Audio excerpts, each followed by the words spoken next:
کہہ لیں کہ اجازت نہیں ملی یا مجھے ایسی توفیق نہیں ہوئی کہ میں خانہ کعبہ کی دیوار تک پہنچ سکتا، رش کا یہ عالم تھا۔ تو جیسے دور سے لوگ سلام کرتے تھے، دعائیں کرتے تھے، نوافل پڑھتے تھے، تو مجھے پتا تھا کہ میں نے عید کے دن واپس آنا ہے اور میری فلائٹ ہے، میں نے واپس نکلنا ہے۔ صبح 6 بجے نماز عید ادا کی ہم نے۔ تو نماز عید ادا کرنے کے بعد اب میں بڑی حسرت بھری نگاہوں سے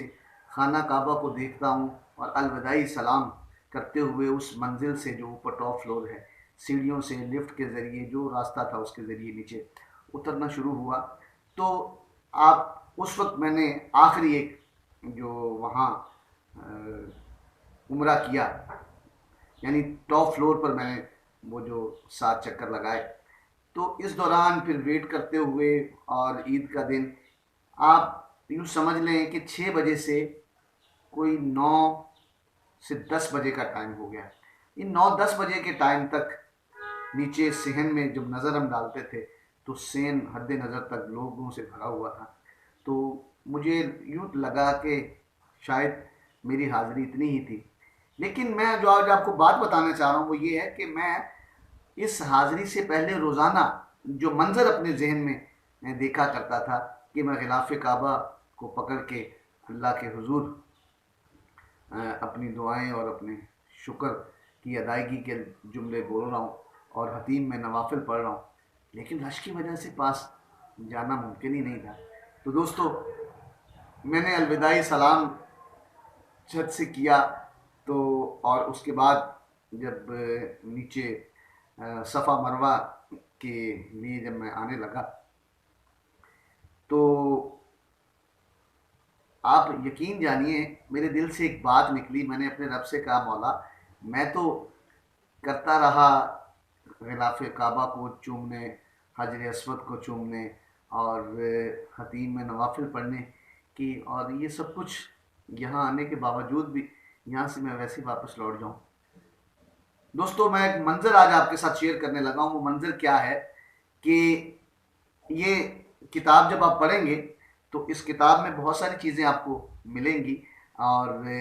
آپ کے ذہن پر وہ دستک دے گی، اور اس کتاب کو بیس بنا کے میں آپ کے ساتھ اپنی زندگی کا ایک بڑا خوبصورت واقعہ شیئر کرنے لگا ہوں کہ میں جب اس ٹاپ فلور سے نیچے لفٹ کے ذریعے نیچے اتر کے آیا اور الوداعی سلام کرنے کے لیے جب میں صحن کعبہ کی طرف بڑھا تو آپ حیران ہوں گے، مجھے یوں لگا جیسے تمام لوگوں کو یوں ایک سائڈ پر کر دیا گیا اور راستہ بنا دیا گیا۔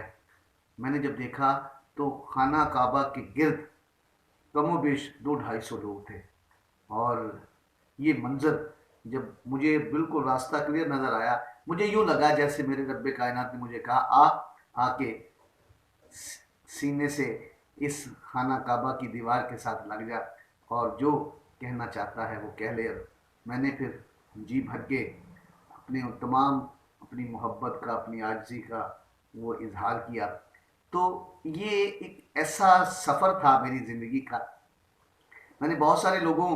کو مدینہ اور مکہ کے سفر کے بارے میں ان سے گفتگو سنی ہے، لیکن یقین جانیے میرے پر مولا کا کرم یہ ہوا کہ میں جہاں بھی گیا میرے لیے راستے کھلتے چلے گئے، دروازے کھلتے چلے گئے، اور میرے مولا کا مجھ پہ بڑا کرم ہوا۔ تو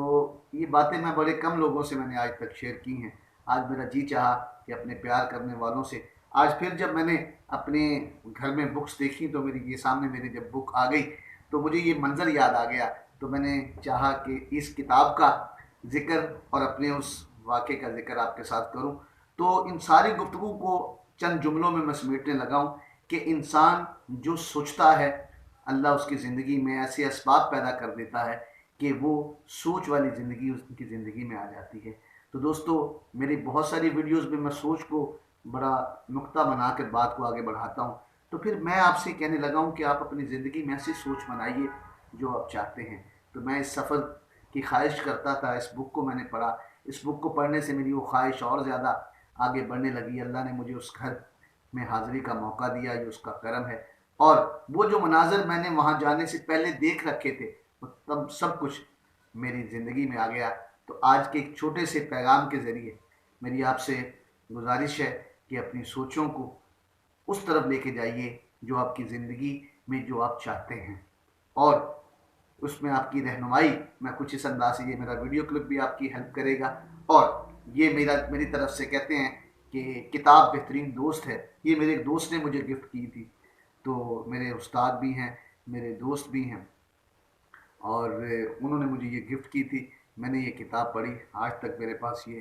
محفوظ ہے۔ تو آپ کو بھی اگر یہ موقع ملے، ممتاز مفتی لبیک یہ کتاب ہے، یہ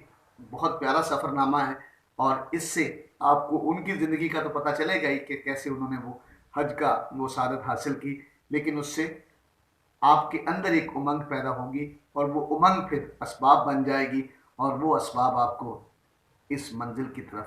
لے جائیں گے۔ رب کائنات سے دعا ہے کہ اللہ آپ کو اور مجھے بار بار اپنے گھر کی حاضری کی توفیق عطا فرمائے، آپ کے اور میرے گھروں میں خوشیاں عطا فرمائے۔ اپنی محبتوں میں، دعاؤں میں یاد رکھیے گا۔ السلام علیکم ورحمۃ اللہ وبرکاتہ۔